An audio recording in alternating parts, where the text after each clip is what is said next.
Welcome to the Elite Level Podcast. I'm your host, Alex Elaine, and this is the podcast where we explore how elite level performers think, act, and operate.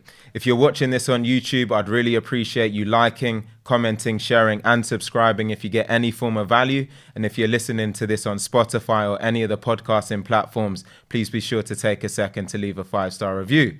Now, as always, we've got an absolutely fantastic guest here this week. Vinit, it's great to see you.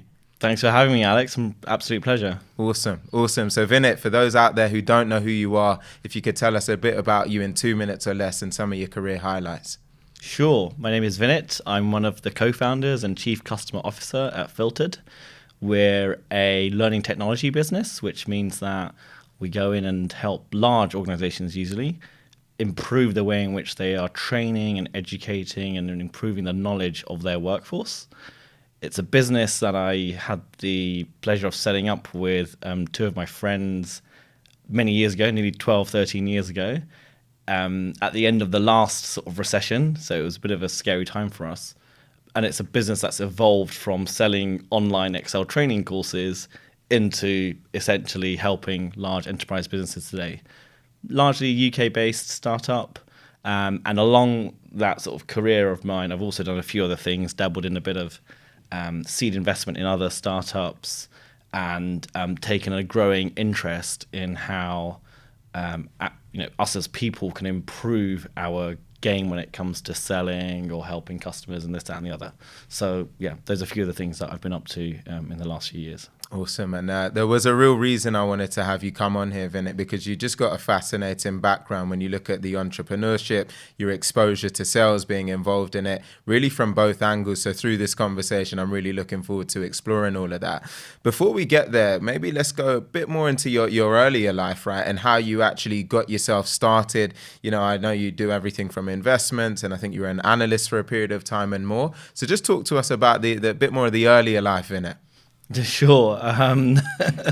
I'll sort of be careful about how far back I go, but I guess a big seminal part of my career was always being surrounded by having to grow up in my parents' businesses, right? So one of 4 children, the oldest of 4, my parents had all 4 of us within 5 years. And then at the same time, they decided to go and start up or have 2 businesses of their own, a convenience store and a pharmacy in southeast London. So we grew up, all 4 of us grew up in these 2 businesses. Didn't have any family holidays or anything, and we just saw the sheer sort of determination that our parents had sort of growing these businesses, and that became, I think, looking back now, that has become a big part of how I operate today, and much of the influence that I take going into my work. So yeah, so seeing that growing up was a real influence to why I wanted to get into some form of entrepreneurship or doing something on my own. And it just sort of, the stars aligned when they did, and I saw a good opportunity working with some really cool and smart people, and took a bit of a punt, which initially didn't go anywhere, right? Like, it was a couple of really flat years when we first started, and then we got lucky, had a few good moments, and then we're able to grow from there. That's really interesting, because I guess when you look at a lot of people, there's always a bit of a fear factor around entrepreneurship, because one, you don't really have much of a safety blanket. And then you've mentioned in your first couple of years, things didn't go that well, right? Which for some people might be, actually, maybe this entrepreneurship thing isn't really for me. Let me go and find full-time work. So what was it about you that allowed you to push through those times, actually continue to find a way through those first 2 years and say, actually, no, I'm going to find a way forward and make something happen? That's a really great point. It is really scary. And I was fortunate enough that when I did start, I had a very low risk life. Like, I had no kids, no mortgage, no rent, because I was staying with my parents. They weren't asking for rent from me. I didn't have to contribute to any major bills. So in that sense, I could take the risk of not earning any money for at least a year or 2 after leaving university, or if you're leaving school and not going to university. And that safety blanket was there. I had very little in savings. I mean, I had some other jobs and I had something saved up, but I was prepared. I was able to give myself a bit of time to go at doing something. And I see a lot of other of my friends doing something similar, perhaps a bit later on in life, where they've worked a bit and they've got, like a side hustle, they're trying something new that they want to break into. And yeah, having that little safety blanket is always helpful because it, one, just takes the pressure off, but two, gives you the room to explore and take some risks. So if you can do it in that way, then go for it. And I think I was just lucky enough to have done it early enough.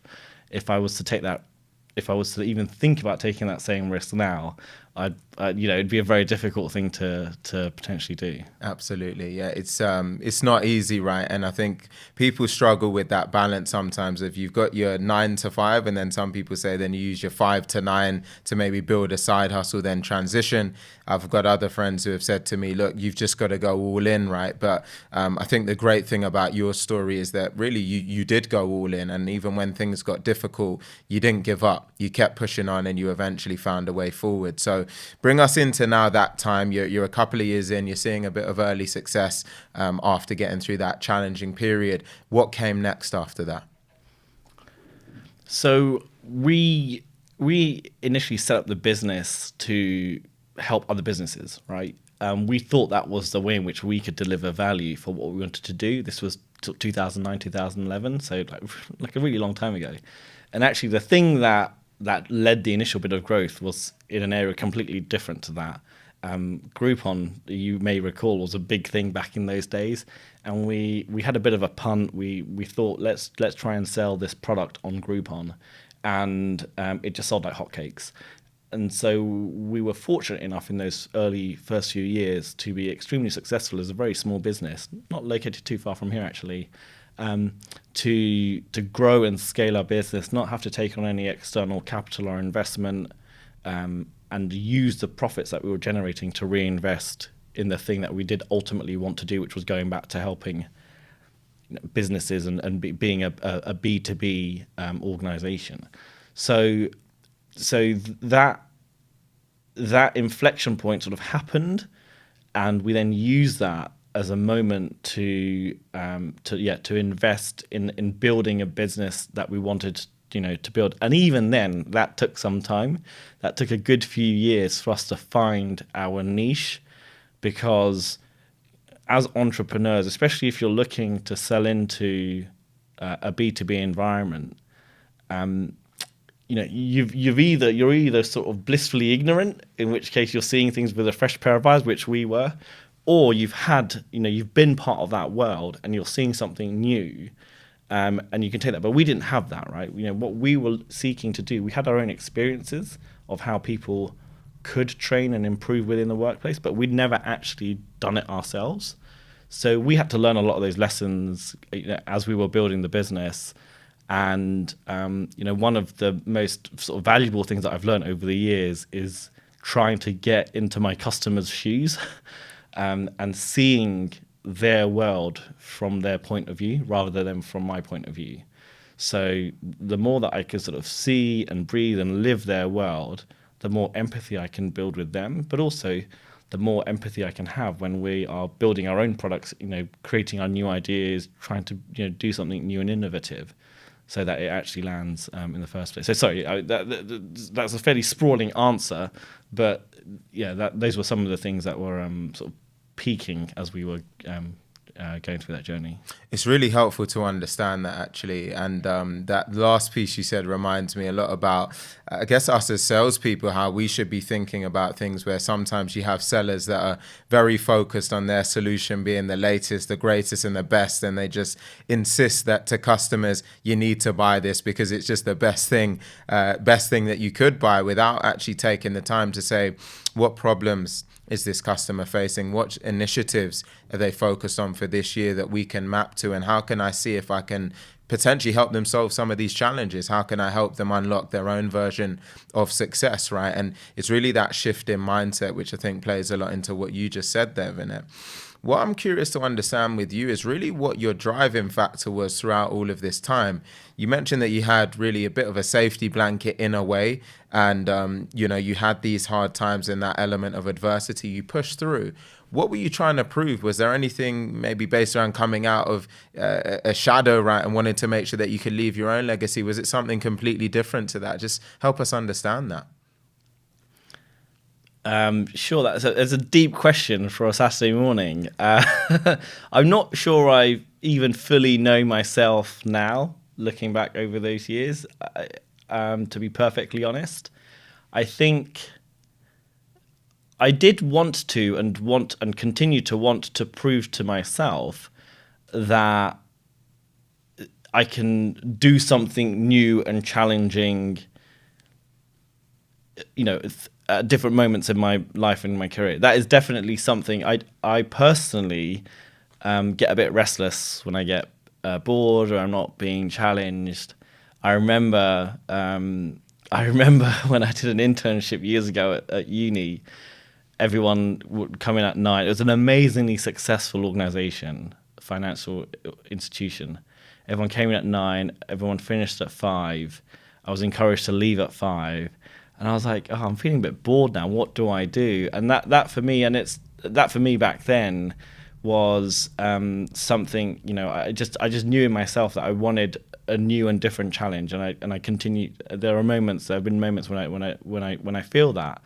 And so a big part of getting into a startup business, trying to make it grow and turn it into something, has been seeking out a challenge that I know is very difficult, probably easier for others, but I know has been difficult for me, and something that I want to kind of overcome and try and succeed at. So I think ultimately it's a fairly personal thing.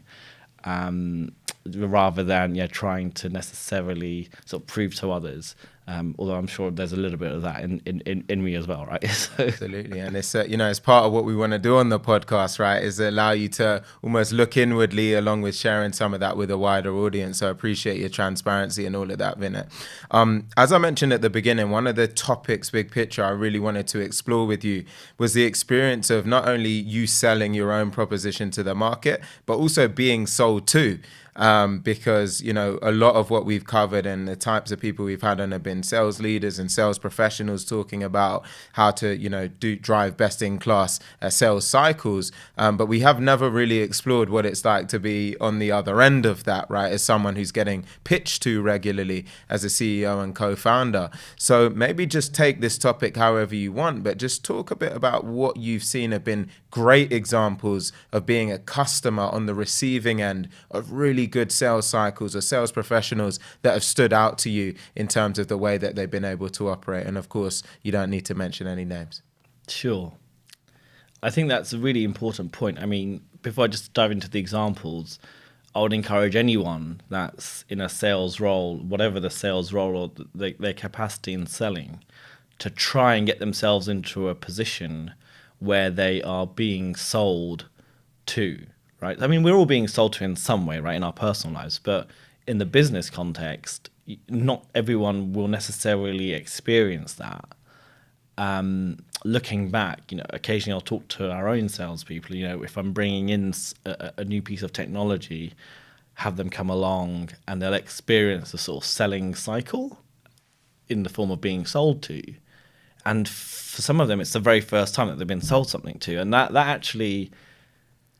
That sort of made me aware. I was like, okay, because I know I've benefited a lot from seeing people attempting to sell to me and then succeeding or not, me feeling frustrated or not, or enjoying it at times.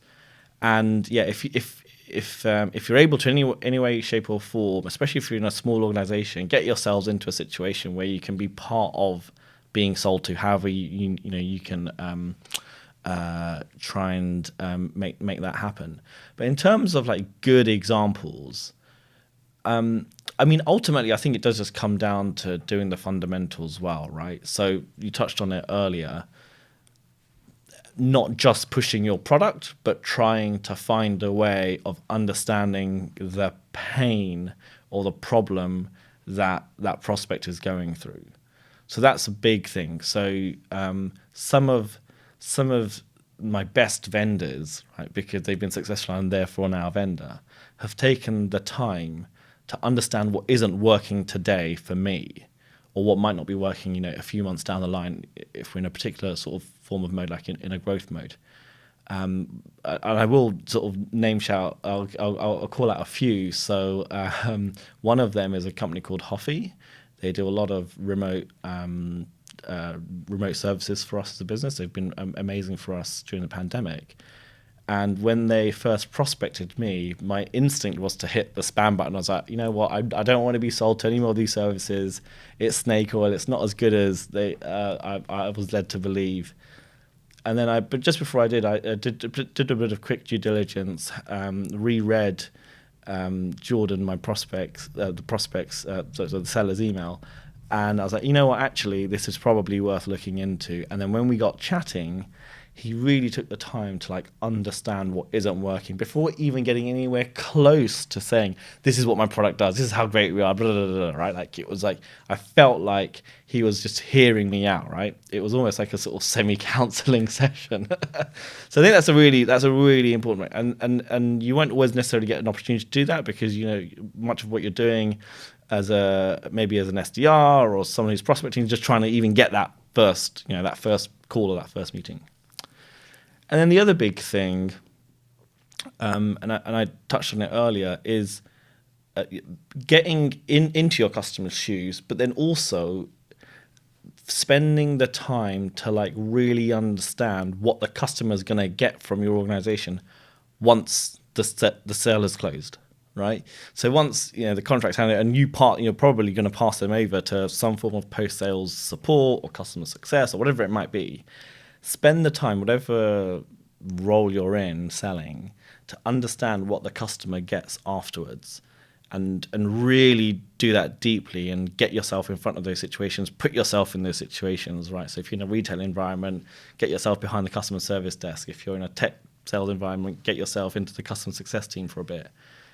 See and feel those pain points and those stories, because you can then use that in your selling mode to convincingly and credibly explain what they're going to get after the deal is closed, right? And that's another thing that some of the best people that have sold to me have done, right? So again, I'll shout out another great vendor, Gong, who do a lot of sales recording stuff, and there are other similar software technologies out there, but they, during their sales process, explained to me what I'm going to get once I sign on the line, and then they delivered on that, and that gave me a huge reassurance. And it wasn't just like a checklist of you're going to get X, Y, Z, and this is like a timeline. They're these are the problems that you've identified. So your customer success manager is going to make sure that in the first week you're getting that back in value. And to the extent that the AE that was selling to me was like, and if they don't, give me a shout because we'll find a way of making it happen. So it's that kind of level of care that I've experienced being sold to from a salesperson that really reassures me that no matter what's written in the contract, there are at least a couple of people on that side who are emotionally invested in making sure that I'm successful and that our business is successful once the deal is closed.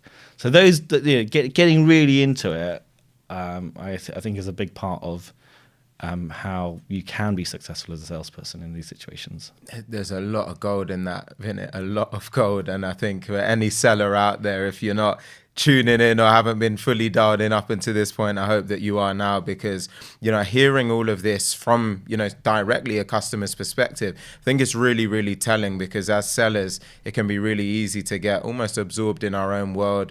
We spend a lot of time on sales process, on stages, how to operate deals, but the reality is it's remembering that we're dealing, one, with humans, two, we need to leverage our emotional intelligence, and three, actually care. And one of the things that I really got a lot from my time at AWS was that their number one, holy star for everything was customer obsession. everything that they do as an organization is focused around the customer. Do we need to take this decision or that decision? Well, what's best for the customer? And that, I think, that consistency and always thinking about how do we solve, how do we add value, is something that really trickled down in my DNA, I guess, after spending that additional time there. And you can see why an organization like that is one of, if not the most successful business on the planet. You're 100% right there. Another way to think about it is all of that good stuff that gets drummed into you on process, on frameworks and questioning techniques and all sorts. Consider that as your backstage stuff. That's the stuff that you're doing in rehearsal, right? When you're on stage and in front of a camera or in a meeting room or whatever, then you've got to flip it around and you've got to make that person feel like they're the ones that are under the limelight and it's their stage, right? And you're just like a supporting act. Don't make yourself the star. If you're a seller, if you're doing that, then you're probably not on the right track. Make your prospect or your customer feel like they're the star of the show because you're sort of serving them. And I think if you sort of take that mentality in, and it takes a while to get into it, right? So if you're new to this, you might be listening to this thing, to what I'm saying or to what we're talking about. Like, how the hell am I going to do that? And I think a big part of that is just finding ways of practicing it, seeing how other people are doing it in a safe environment, putting yourself out there and doing it, recording yourself, however you want to do it. But it does take time, I think. I don't think it comes to people necessarily naturally. But you do have to, something you do have to improve on and work on as well. Absolutely. Again, tons of gems in this. So one of the topics I want to touch on with you on this same kind of theme here is actually, how does someone get someone like Vinit's attention? You mentioned, Jordan, your previous account manager. I think a lot of sellers will be sitting out there thinking the bit I struggle with the most is how do I get the meeting? How do I get someone like Vinit's attention? Do I need to pick up the phone? Do I need to send a personalized email? Do I need to send a personalized video, right? I'll maybe say my perspective on this afterwards, but before I do that, I want to hear from your perspective, what gets your attention with all of the noise out there? Yeah, that's a big one. I don't think there's a single method or route. Certainly for me, there isn't. I don't think. So if anyone that's prospecting me is hearing this, good luck. So I think the things that have stood out for me are keeping it brief. Like I personally cannot stand receiving something long, especially if it's an email or a LinkedIn message, right? So one of the tactics that I use when I'm prospecting is, will what I want to say fit on my mobile screen? If it doesn't, no good, right? Because most of the time I'm looking at the things that I don't consider to be important on my phone when I'm doing some other things or commuting or whatever, right? And even if it's on your laptop. So that's the first thing. Keep it brief. Whatever you're doing, keep it brief. So therefore, focus really on the few important things that you absolutely need to say and just stick to that. So that's the first thing. Second thing is relevant reference points. So if and you won't always be in this situation, if you've got some of your prospects, competitors, or other similar organizations or businesses using your services, name drop, because it just gives me some confidence that this is kind of relevant. Not necessarily because I want to do what my competitors are doing, but okay, some reassurance, right? It's not just something that's out of the blue. And then the third thing is make it easy for me to say no. So what actually becomes quite off-putting is being part of a sequence, right? Like maybe 3 or 4 years ago, it was a smart thing to do, but now everyone's part of a sequence and it smacks of sort of desperation and people just see straight through it, right? So first email goes through, you don't get a response, maybe drop in a second one if you feel like you've got something here for them because you've really done your research, you've got a bit of an in. But if it's just going to be part of a sequence, you might want to think twice about how long that sequence becomes if they're just not getting any value from you, right? And then maybe there is a fourth one, and that is, and again, I use this very tentatively, it's a big if you found something about your prospect where you've uncovered some issue and you've got a compelling kind of story, testimonial or case study that does actually fit what they're talking about, then maybe then push that in. But I think that's rare. I think it's actually quite rare in the very early stages because you just don't know enough at that point. So you might get lucky and they might have been talking about an issue somewhere else and you've picked up on that. Great, you can use that. But if you're going to go about it in a fairly generic sense, like you're a startup co-founder, I've just seen you've done a raise sort of a couple of years ago. Isn't it great for you? What about these growth opportunities here and finding new talent, etc. It's like, you haven't done your research. Unfortunately, you've run a few filters in a sequencing platform, and so you're going to get a low response rate. So. Yeah. It's good, really good for all of us to hear this actually, because the term personalization is running rife at the moment. I almost feel like it's a bit of a buzzword, and I think a lot of people see the type of template that you just described as personalization in a way where you've been able to find some kind of hook of a fundraise or something like that. So I think hearing that from your perspective is interesting, right? It's not personalized unless you've actually written it yourself. So it's all well and good if you're all four, sequences, don't get me wrong, right? Like they have their place, and having a template, great, right? You want to ensure consistency and quality and make, your job easy. But if you really want to make it actually personalized and that's what you care about, then take your template, sure, that's your starting point if that's what you need. I know I certainly do. And then tweak the hell out of it, right? Actually make it personalized. That requires the energy. So yeah, personalization is rife. It's in every industry, including our own in L&D, and there's personalization, right? So that's just my take on it. Absolutely. I think a lot of this starts with spending a good amount of time on your ideal customer profile, right? So, who are we selling to? Why are we selling to them? What problems do we solve for this space, and how can we add value?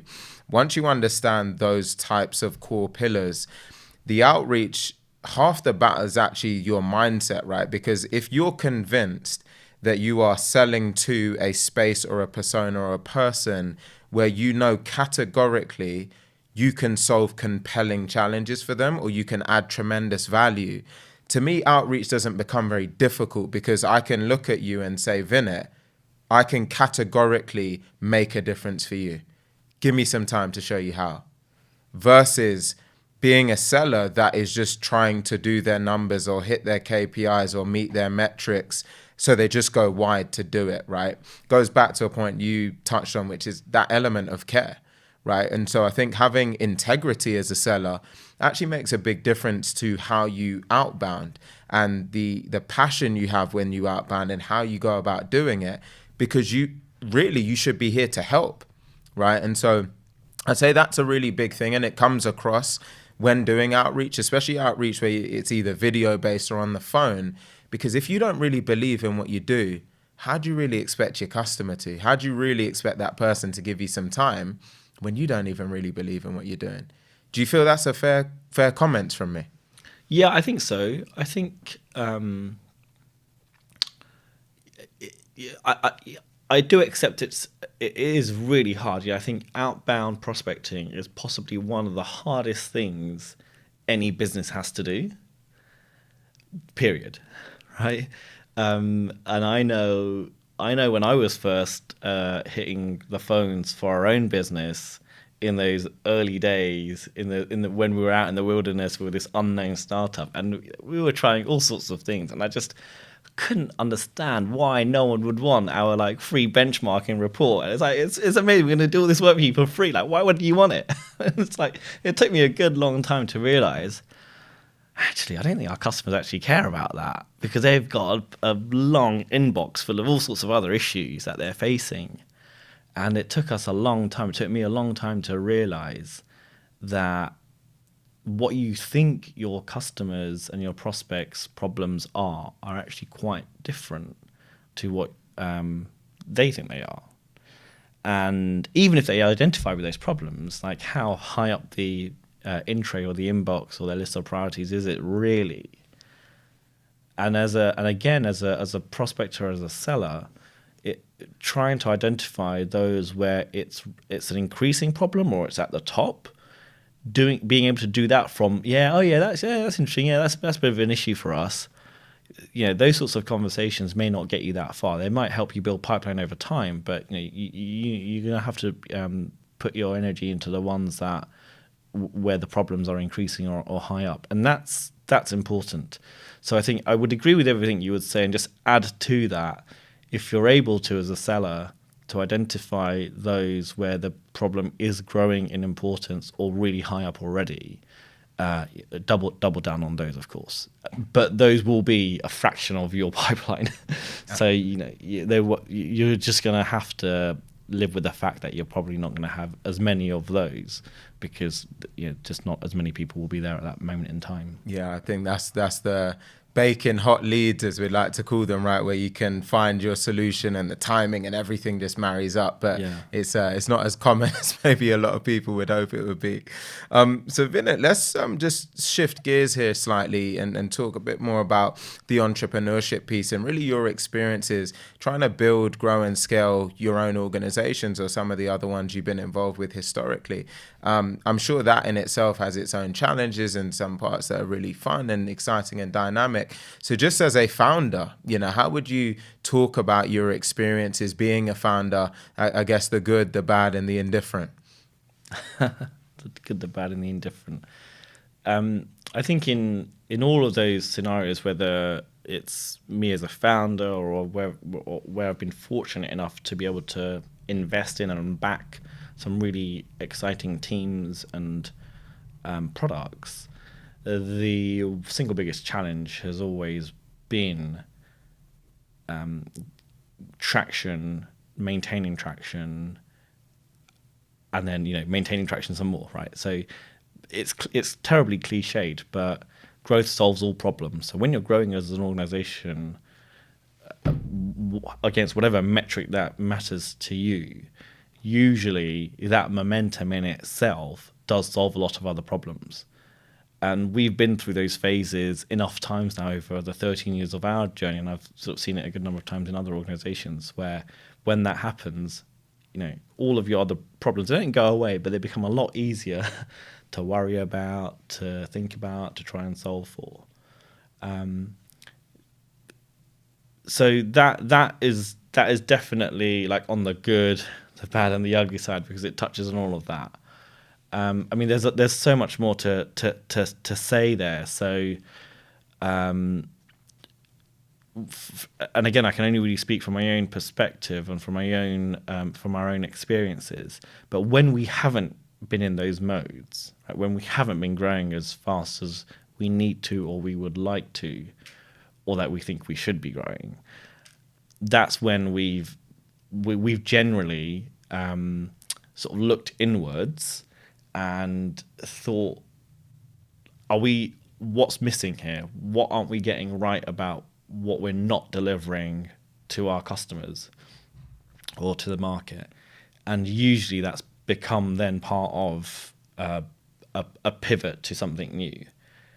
And if you are a small startup business or your organization that's trying to grow, pivoting can be both incredibly exciting because it's a new thing, but it can also cost you a lot in terms of energy, money, resources, time, and so there is a real trade-off there. We went through a pretty major pivot last year, and it was major because it affected our product strategy, it affected our people strategy, and it affected how we were essentially seen as a vendor in the marketplace. 6-9 months on, sort of fortunate enough to be able to sit here and say, on the whole, it's gone well. There's definitely aspects of it that didn't go as well as we would have liked, but on the whole, it's gone really well. But it has cost us, right? It's cost us in sort of time and energy and resources in other ways. But hopefully, there's light at the end of this tunnel now, and what we're doing now is new and innovative and ultimately like meaningful to our market and customers. So, yeah. If you're operating in a small startup environment at the moment, or looking to do so, or trying to set one up yourself, it's a horribly cliched thing, but I just be prepared to go through a few pivots. So and I think that's an important thing for anyone that's looking to make a career move in that direction, right? Either you're starting off there, or maybe you're a bit more experienced and you're coming into a small startup environment. One of the questions that I always ask someone that's spent like a number of years in a big organization, like household name sort of place, and they're coming into our organization, like, are you ready to be sort of shaken left, right, and center every day, like as if you're on a roller coaster? Because if you're not, this may not be the place for you. And it's and it will often be like that. Yeah, it's again really interesting, right? Just to put ourselves in your shoes. We've spoken about going in customer shoes, but being able to be in yours right now. I think being a fellow salesperson, there's elements of that entrepreneurship piece which feels like part of our day to day, right? Territory planning, and a lot of people describe it as being the CEO of your own territory. But I guess when we then zoom out and try and get into your lens of running a business, there's so many other areas that really come into play, right? So many other facets that you have to be, start to consider. As you reflect over your journey, Vinit, is there any part of you where you look back and say, I would have done this differently, or I would have changed this if I could rewind time? Or do you look at it and you say, you know what, I would have written this book the same way? Yeah, like 100 things. Yeah, absolutely. I mean, there's no way that I or the people around me had somehow magically charted the perfect journey. Absolutely, there's like 1,000 things I would change, but at the same time, to the other part of your question, you can't. It's all in the past now, right? So the best you can do is just learn from them, try to reflect on them. Sometimes try not to dwell on them too much. That's another thing, right? Like a lot of us, whatever our past might be, the things that we've done, that we may not be so proud of, or may feel like we should have done better or differently, can't change it now. So take it for what it is and sort of move on. So yeah, I've tried to remind myself of that when I can. But yeah, there's definitely a lot of things that I would have changed. But at the same time, yeah, you got to be able to accept that you can't do that now. So make the most of what you have. Absolutely. No, it's well said, right? And it's an interesting one because some people say they would rewrite the whole thing, and others say no, because the experiences that they got and the lessons they've learned just wouldn't have been there without going through those things, right? Yeah, exactly. And I mean, and if you catch me on a different day, I'd probably say a different answer, because it all just sort of depends, I think, on how you're feeling at that moment in time and how you're rationalizing seeing your past. So yeah, on a Saturday morning in sunny Shoreditch, that's my answer. Absolutely.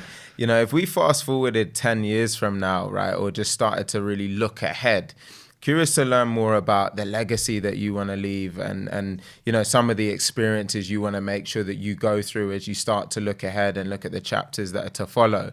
So can you just talk to us a bit about, what is that legacy that you want to leave? What's the imprint that you really want to have as you start to work your way through these next chapters? Geez, you're really good at asking these big questions, aren't you? I mean, I don't feel like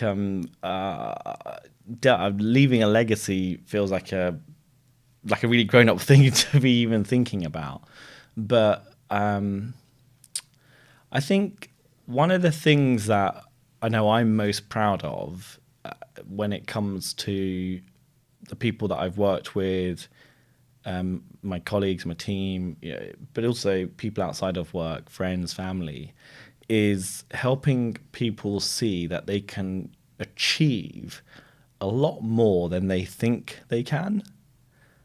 And I think if you're able to unlock that in yourself, or, if you're able to be inspired to do that through whatever motivates you, that's a really powerful thing. And whether I play a small part in that or not, for the people around me, that would be really cool, because I think when you really look at it, you generally can achieve a lot more than you set out to do. I think most people generally sort of set the bar lower than they perhaps can do. And it usually takes a few other people, or at least one other person, to say, no, you can definitely do more. You can definitely achieve more. You should definitely push for more. get more out of yourself, sort of thing. And and I'm sure the same applies to me as well, right? So yeah, I think if there's one thing that I think I could leave the people around me, it would be that. Got it. And that point around, removing limiting beliefs and really raising the bar in terms of what you can achieve and what you can go out there and do. How does someone go about doing that? How have you gone about maybe removing that glass ceiling, if you want to call it that I think many people out there listening might be thinking, they've got that self-limiting belief in their own mind? Yeah, that's a tough one, because everyone's situation is different. So I think it's just hard to answer. But I think a lot of it comes down to the things that you say to yourself. The person that you talk to most at any one point in time is yourself. You're constantly doing it without you even realizing it, right? You're having thoughts, you're saying things to yourself, whatever situation you might be in. So if you're able to change the things that you say to yourself, then that becomes, I think, one of the first steps in readdressing what you see as your limitations and your barriers. Okay, that in itself isn't everything, because you've actually, ultimately you've got to get out there and do the hard work and put the mileage in. But I think if you start to just say to yourself, actually, no, I can do this, or so-and-so's done this, why can't I do that? So that's a mantra that I will say to myself often, actually, for a long time. If they can do it, why can't I? So whatever works for you, whatever your mantra is, or if you find that it's not working for you right now, have a go at talking to yourself differently. And that might become the first step in how you maybe go about trying to achieve your goals. Yeah, it goes into a lot of that self-talk, right? As you've been, highlighting there.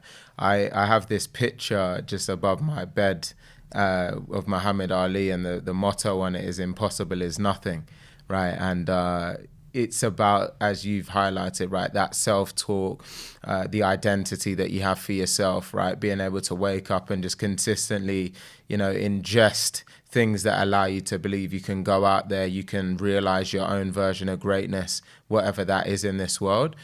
So I think surrounding yourself, whether it's with collateral, people, role models, things that give you that sense of inspiration and that you can just run through walls, it's really important, right? Because if you surround yourself with the opposite, you're just going to become a mirror image of what you're surrounding yourself by. Becomes a massive limiting factor. Yeah, absolutely. I think that's great. Yeah, Muhammad Ali, great man. My man. There's just really one last subject area I just wanted to explore with you here, Vinit, which is just your experience being an investor. You mentioned a seed investor and some of the younger businesses that you've been able to play some kind of role in, or had enough confidence in to put some of your own capital into. So how did you get into investing, and how do you then think about making a decision to actually go and put some money in and put your name behind some of these businesses? So a big theme, I think, with the investments that I've made today, again, it was in a low risk situation before I had kids, right? Fortunate enough to have a bit of money saved up, and I was a customer actually in pretty much every one of those startups. Either before or as I was becoming a customer, I was like, oh, this is pretty neat. Like maybe I want to find out a bit more. So that was a theme actually. So I didn't actually proactively go out and find these investments. I happened to be consuming their products or their services as a consumer or as a B2B sort of customer. And as part of doing my own due diligence as a customer, just checking them out, looking at testimonials, seeing how they might be funded so they don't just, fold up in, 2 days' time. So, oh, this is interesting. They're quite early stage. Let me just, reach out to the CEO if I'm not already talking to them, or one of the founders, and see what their next funding round is.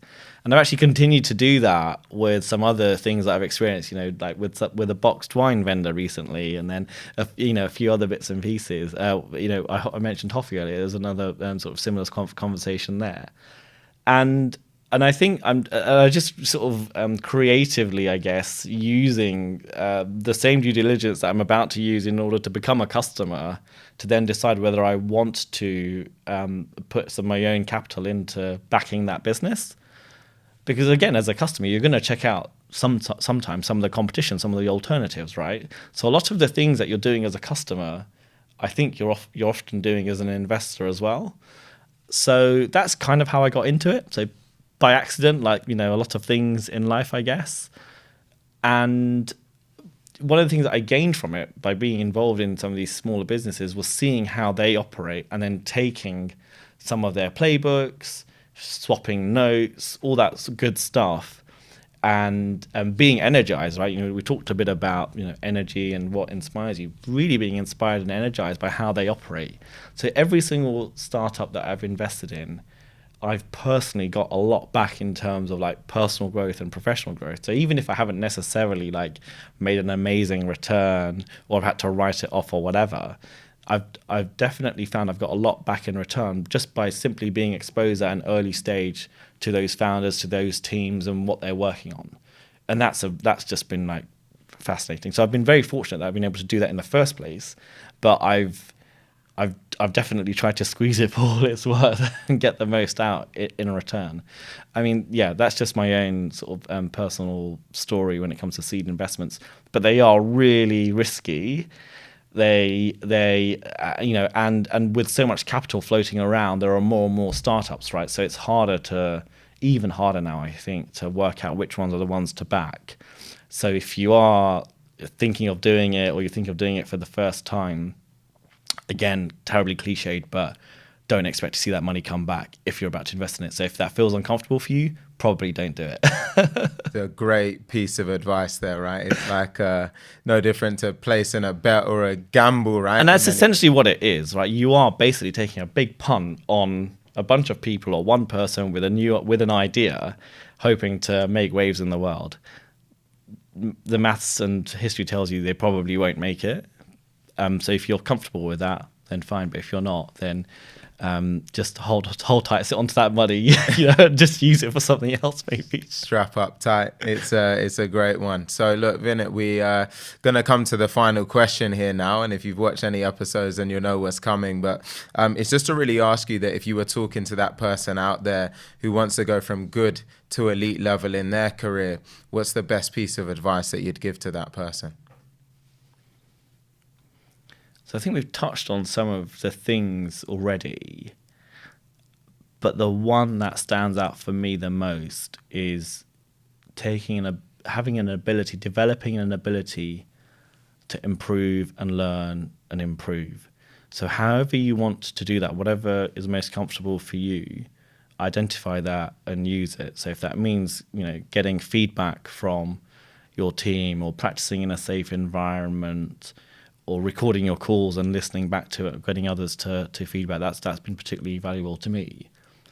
Find it, do it, use it, and keep doing it.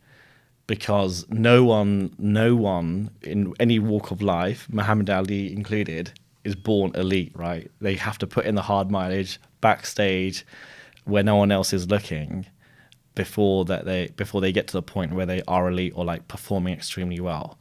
So, and especially if it doesn't matter whether you're early on in your career or really experienced, it's invaluable and it will always pay dividends. So do that, find a technique or a method that works for you and stick to it. I think those of us, and myself included, when we get a bit lazy, when we're not improving our game, when we're not looking at ways of bettering ourselves, that's when you start to see that degradation, right? In any aspect of your life. So I've not been exercising for a while, and it shows, and it will show up in other things. So yeah, that's what I would say. Awesome, Vinit. Really appreciate it. Thank you so much for coming down, and I hope you enjoyed being a part of the episode. Been really good fun. Thanks, Alex. Awesome. So I hope you all enjoyed watching. If you are watching this on YouTube, again, please be sure to smash that like button, comment, share, and subscribe. And if you're listening on any of the podcasting platforms, we'd really appreciate that 5-star review. Once again, hope that you enjoyed it this week, and we'll see you on the next one.